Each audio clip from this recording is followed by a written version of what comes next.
morning. And happy St. Patrick's Day, if that's appropriate. I did put a little green on this morning.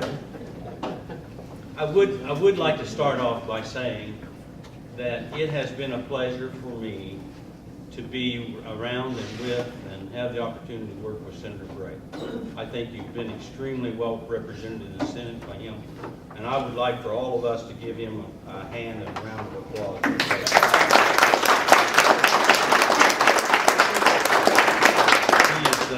He has always impressed me with his knowledge, and he's got a lot of background, and so he's a good resource, and we're going to miss him, so it's been a pleasure.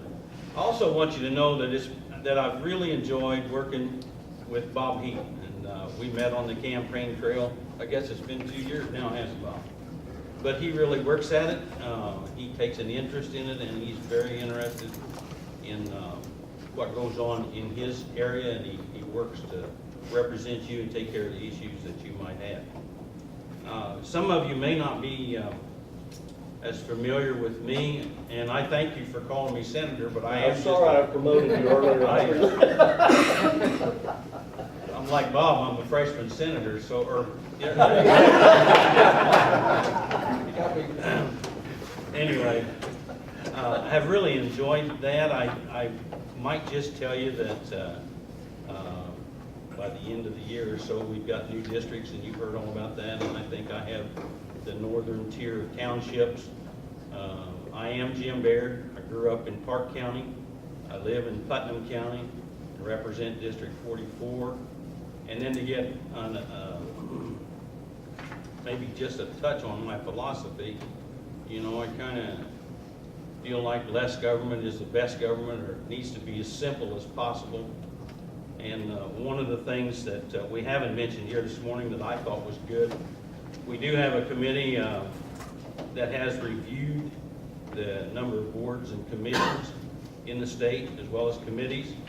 And that committee has eliminated, I think, correct me if I'm wrong, about 260 different appointments that the governor makes each year, and they're either a duplicate commission or they're repetitive or something in that nature. So I think that's an effort to reduce some of the what am I looking for, Bob? The duplication that occurs in government, the overlap, try to make it more efficient. So I agree with that kind of philosophy. Bob mentioned the Military Family Relief Fund. That was a bill that I carried, and I was happy to do that. Just so you might know, I lost this arm in Vietnam. I'm not resentful about that. In fact, on the way down here this morning, I couldn't help but think there was fog up in my area, you know, and as we came down the road, a lot of fog. But boy, as the light started to come, what a wonderful country, and the freedoms that we have to be able to drive down the road. You're not stopped by anyone to ask where you're going, why you're doing it, or whatever, unless you're doing something illegal. But what a wonderful country we have. And so I really commend you for taking your time on a Saturday morning. I guess I feel like I was a little neglectful, maybe, in the earlier years of my life, from the standpoint of if I voted, and I did vote, I thought I'd taken care of my responsibilities. But I've come to realize through this freshman legislator activities, Bob, it is our government, and we do need to take responsibility. And so I commend all of you for being here, being a part of that, and taking an active interest. And I'm sure there's some of you out there that have done more in the past or planning on doing more. But I encourage you to do that, because this country, in my opinion, I'm probably getting off course if you two will correct me, I think this country deserves every effort we can. And this, I think it's at a critical stage. I'm sure you know that. And I probably better quit talking and get back to But the Military Family Relief Fund simply helped those soldiers that have been deployed and they make application. They're eligible for just $5,000 to help with food, transportation, clothing, the essentials that a family might need. And we just extended from 1 year to 3 years after their deployment that they're eligible for that. So if you know veterans that are coming back from Afghanistan or Iraq and need assistance, certainly encourage them to talk to their local veteran service officer. and try to get them, encourage them to make application. It is a grant, it's $5,000 a year. By adding the 2 years, you could get up to $15,000. But I think it's important to help those folks transition back or help them during their deployment time transition back into the civilian life. So if you have any questions about that, be glad to talk about those. Bob did mention talking about military custody and parenting time. That issue was to benefit soldiers and give them the option to try to have some influence on what happens to their children when they're deployed. A very good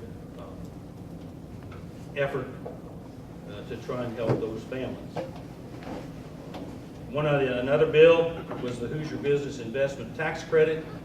It encouraged capital investment in Indiana. One of the things I think Bob and I, and I'm sure Senator Bray has always been involved with, we all recognize the need for jobs, the need for employment. We're all happier when we're working. I'd say most of us are happier when we're working. I think there's some satisfaction you get out of that. And the thing that I see in our area, in my district,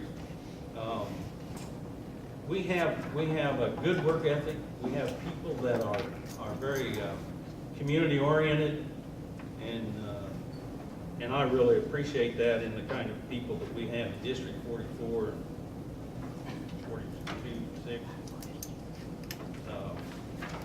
I might mention too, the anti-human trafficking really came out of it was stimulated a little bit by having the Super Bowl.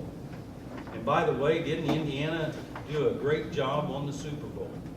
I mean, we should be proud of. I did not realize that some of these Super Bowls, a lot of the events may be an hour and a half away, and the comment that I heard was the fact that it was all in one location. It was well coordinated, well controlled, and I think the folks that I saw or the ones that interacted with really had a good time. So I would say that that puts Indiana in a good position for future Super Bowls, and I thought that was a good representation of the type of people we have in Indiana, and when they take on a task, they intend to finish it. And the one last one I might mention, it has to do with small businesses that I thought was important, and that was the state inheritance tax. It phases that out over a 9-year period. When you have a small business or a farm and transferring that to the next generation, many times you have in a farm family situation, I know, you have family members that have worked there for 20 or 30 years as a part of the group, but not officially on the official paperwork for the farm, so to speak. And so then when you have one of the seniors pass away, many times it may take, you may have to almost buy the farm. You have to sell a large portion of the farm. And as you know, as farms get larger, it takes that base in order to be a viable and economic unit. And if you have to rebuy the farm, or a small business, I thought that was a good one to phase out the inheritance tax or death tax. With that, I'm happy to be here. I appreciate the opportunity.